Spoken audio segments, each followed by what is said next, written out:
Stowaway, originally released in April of 2016 through indie developer Dirigo Games, is, at its very core, a huge open love letter to the following: Alien, Alien, and, Alien.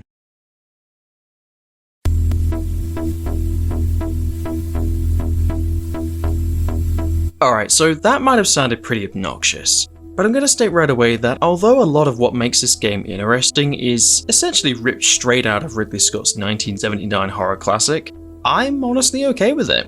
Aside from Alien Isolation and a few select older titles peppered throughout the franchise's near half-a-century lifespan, if recent history has taught us anything, it's that no one in their right mind seems to have a fucking clue what to do with our favourite perfect organism anymore. Alien Isolation's hugely anticipated sequel ended up amounting to nothing more than an Android iOS mobile spin-off, and while Alien's Fireteam hasn't yet been released, it looks a hell of a lot more like Aliens Left 4 Dead.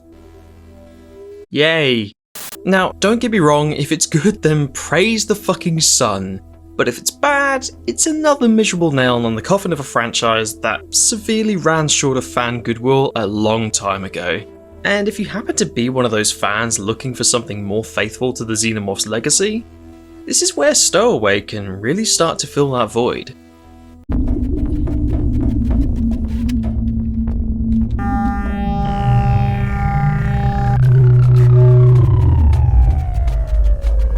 Having initially tested the water in August of 2015 with the Ludum Dare competition entry The Stowaway, a straight-to-the-point alien murder sim with Aliens vs Predator classic-inspired gameplay, Dirigo Games' reimagined version of the project would instead be one far more focused on slow-burning horror and tension. Taking place aboard the Earth-orbiting space station Aurora, you will have no doubt noticed Stowaway's distinctly retro presentation and art style, harkening back to the Commodore 64 or the similarly Apple II-inspired return of the Obra Dinn that would release a few years later in 2018. And to be completely honest, taking in the game's aesthetics while exploring the space station environment is an absolute joy. To once again recall Alien Isolation, a game that recreated the movie's 1970s science fiction setting with loving detail, Stowaway similarly offers a faithfully classic example of ancient attempts to appear futuristic, awkward flashing lights and technology with clunky, claustrophobic implementation, with even the shuttle and station exteriors purposely looking dull and uninspired, as if the Star Trek set designer only had so many cardboard boxes and thin sheets of plastic to work with. Captain, magnetic seals in there. God Jesus!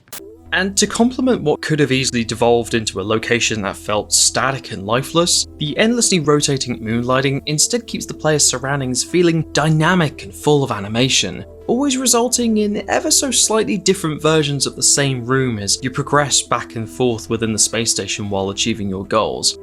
While on the other hand, you'll also come to notice plenty of little details that points toward the Aurora existing not simply as a hollow shell to scuttle around in, but instead a convincingly lived-in space for the crew to inhabit. There's plenty of plant life dotted around to brighten the place up, trinkets from home or questionable necessities brought aboard by another shuttle. And there's also a few smiley faces printed onto otherwise dull electronics. And the odd robot dude that just plods around happily tending to his duties.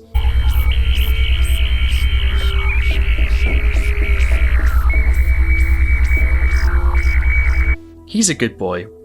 We don't tell him he's different. Bad humans! After having retrieved the torch to access darker, more enclosed sections of the Aurora, however, this is where the attention then shifts towards Stowaway's frankly exquisite sound design. Seriously, if you ever felt the urge to just launch your senses into a 1950s sci-fi horror setting, full to the brim of a clattering, relentlessly uncomfortable soundscape, Stowaway has you 100% covered.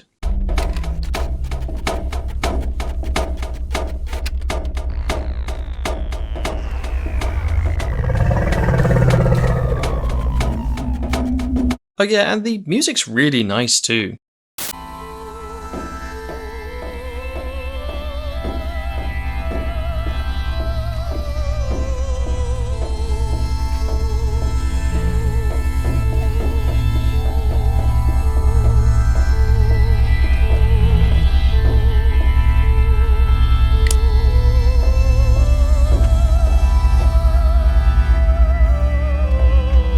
It's got that 80s synthy vibe that we've been seeing a lot of recently with stuff like Stranger Things or It Follows.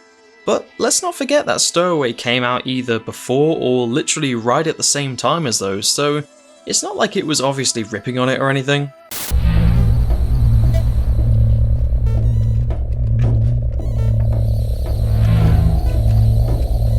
So now that we've established the look and feel of this game, it's probably now best to tackle what the fuck you actually do within it. And, well, from a general plot point of view, it's quintessential sci-fi horror schlock. A skeleton crew aboard a space station must face off against an alien intruder, doing all they can to survive while also considering the bigger picture of not letting the evil little ship back to Earth. And I know I've already kinda ragged on this game for comparisons to another similar property, but to give Stowaway the benefit of the doubt, it's not like this hasn't been a reliable go-to plot synopsis for the last half a century of sci-fi horror. From Dead Space to Life through to Event Horizon or Doom, resurrecting and retrofitting the classic hellish beastie from space is a trope so fucking embedded in horror entertainment by this point that basically anything goes, with most of it either being inspired by or just flat out ripping off something that came before. Or you get stuff like this.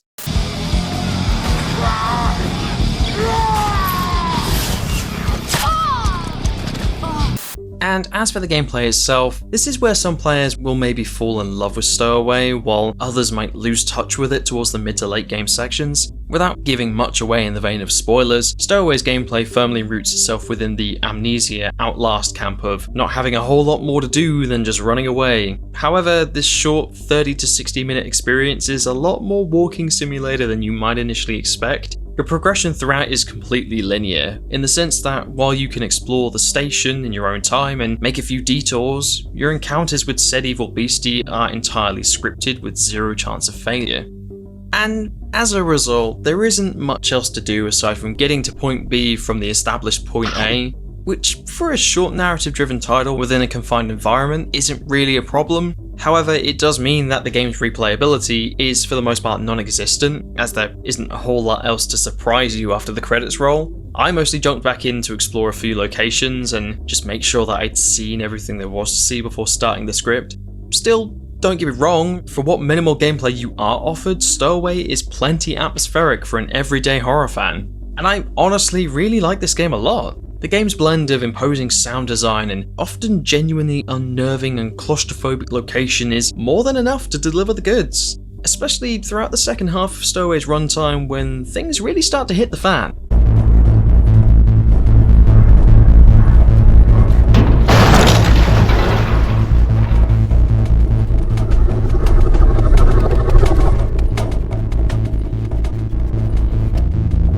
I love this. I love every little bit of it.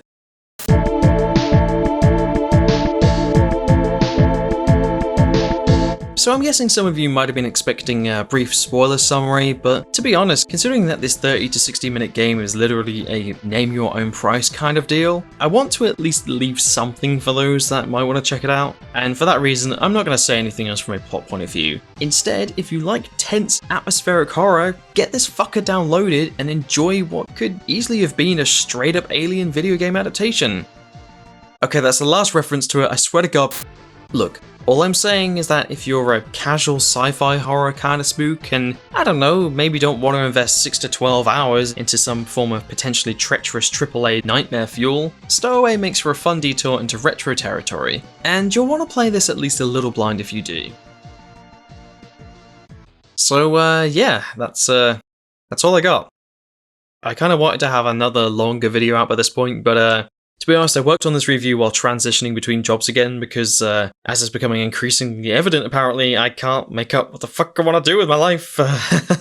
You'd think after spending nearly 30 years on this floating ball, I'd at least have some kind of idea.